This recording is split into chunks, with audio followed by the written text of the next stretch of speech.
ఒక్కళ్ళే ఇచ్చారు చెయ్యి.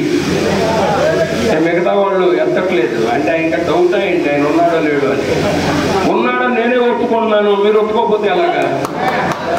యేసుక్రీస్తు అందరికీ ప్రభు అని అన్నారు, కానీ ఏ ఒక్క వర్గానికి ప్రభువు కాదు, ప్రపంచం అంతటికీ ఆయన ప్రభువే. ఎవ్రీబడీ,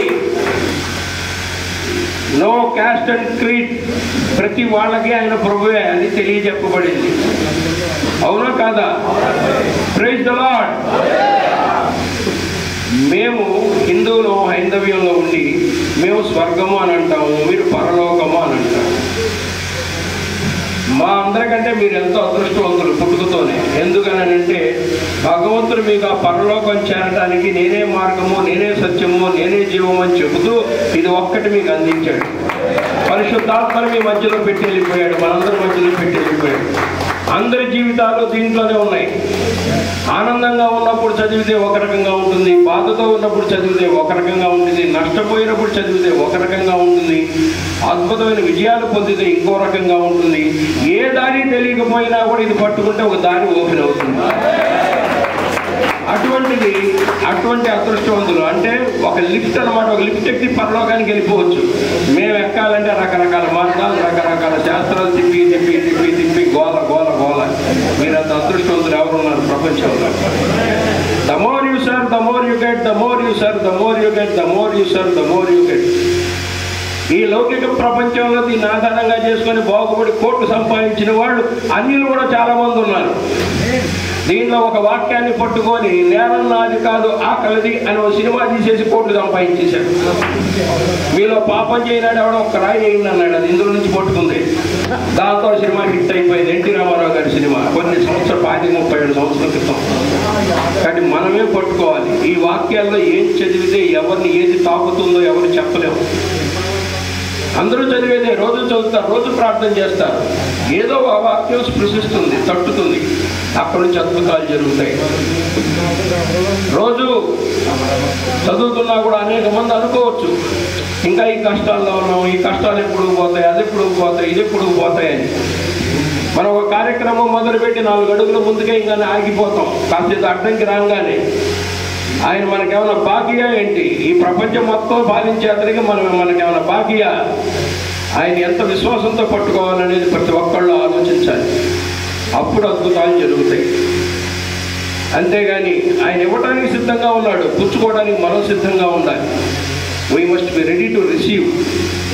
మనకేం కావాలో ఇవ్వడానికి ఆయనకు సిద్ధం. అట్ ద సేమ్ టైం మనం కోరతాం, అది కావాలి ఇది కావాలని, ఆయన ఇస్తాడు.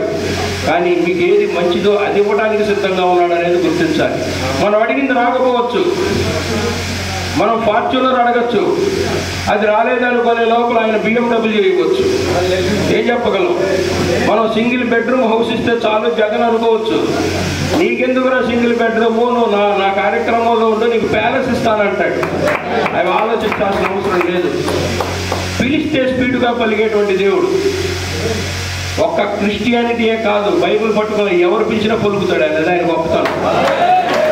మరి నాకే పలుకుతున్నాడు అంటే మరి అందరికీ పలుకుతాడు. ఎలా పిలుచుకోవాలి, ఎలా పలకాలి అనేది ఒకటి ఆలోచన. అది ఇది నాకు అక్కర్లేదయ్యా, నువ్వు నాతో ఉంటే చాలు అనుకుంటే చాలు. మనలో వచ్చి కూర్చుంటే అన్నీ అయ్యే పరిగెడతాయి మన దగ్గర. మనం అడగాల్సిన పని లేదు, మనతో ఉంచుకోవాలి మనం. కాబట్టి నేను ఒకటే చెప్తా,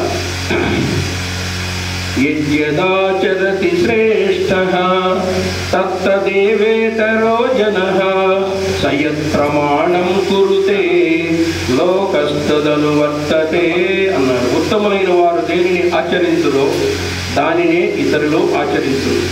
ఉత్తములైన వారు వేరిని ప్రామాణికముగా అంగీకరించురో దానిని లోకమంతయు అనుసరించెదరు అన్నారు.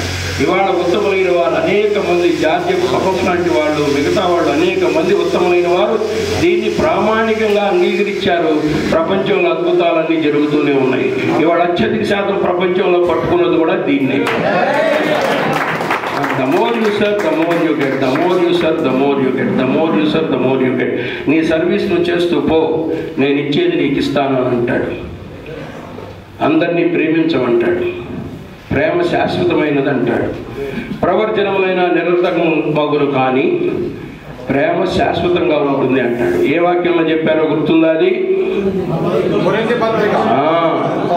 1 కొరింథీయులు 13:8 చదవండి.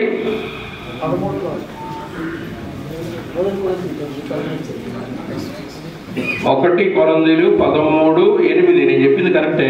ప్రేమ శాశ్వత కాలముండును, అవును. ప్రవచనములైనను నిరర్థకములగును, భాషలైనను నిలిచిపోవును, జ్ఞానమైనను నిరర్థకమగును, మనము కొంత మట్టుకు ఎరుగుదుము. అలా ప్రేమ శాశ్వతమై ఉండును. శాశ్వత కాలం ఉండేది ఒక్క ప్రేమే. ఆ ప్రేమను అలవాటు చేసుకుంటే చాలు. Irrespective of cost and creed, ప్రతి ఒక్కరిని గౌరవించాలి, ప్రేమించాలి, అందరినీ కలుపుకొని వెళ్ళాలి, ఉన్నవాడైనా లేనివాడైనా సమానంగా చూడాలి. అలా చూస్తే అద్భుతాలు జరుగుతాయి. అలా అద్భుతాలు అలా చూసిన వాళ్ళు, అలా చెందిన వాళ్ళ వల్ల పలానా అద్భుతం జరిగిందని ఎవరన్నా ఒక ఉదాహరణ చెప్పగలరా? సరే, ఇవాళ మనం 2023 సంవత్సరంలో ఉన్నాం. కొన్ని వందల సంవత్సరాల క్రితం స్టాన్ఫోర్డ్ యూనివర్సిటీ ఎంతమందికి తెలుసు? ఇక్కడ అమెరికాలో స్టాన్ఫోర్డ్ యూనివర్సిటీ అని ఉంది. అందులో 2 అనాథులు చదువుకుంటూ ఉండేవాళ్ళు. ఆ 2 అనాథులు ఫీజులు కట్టడానికి నానా తంటాలు పడేవాళ్ళు. ఎవరో ప్రవీణ్ లాంటి వాళ్ళు ఇంకొకళ్ళు సహాయం చేస్తే మొత్తానికి అందులో యూనివర్సిటీలో చేరారు. వాళ్ళు ఏమనుకున్నారంటే నెక్స్ట్ ఇయర్కి మనం ఫీజు కట్టాలంటే మనం ఏ రకంగా ఫీజు కట్టాలని ఆలోచించారు. ఏదన్నా మన యూనివర్సిటీలో ఒక ప్రోగ్రాం పెట్టి టిక్కెట్లు అమ్మి ఆ టిక్కెట్ల ద్వారా వచ్చిన డబ్బుతో మనం ఫీజులు కట్టుకొని పుస్తకాలు కొనుక్కుందామని ఆలోచించి ఒక మ్యూజికల్ కన్సర్ట్ పెట్టాలి.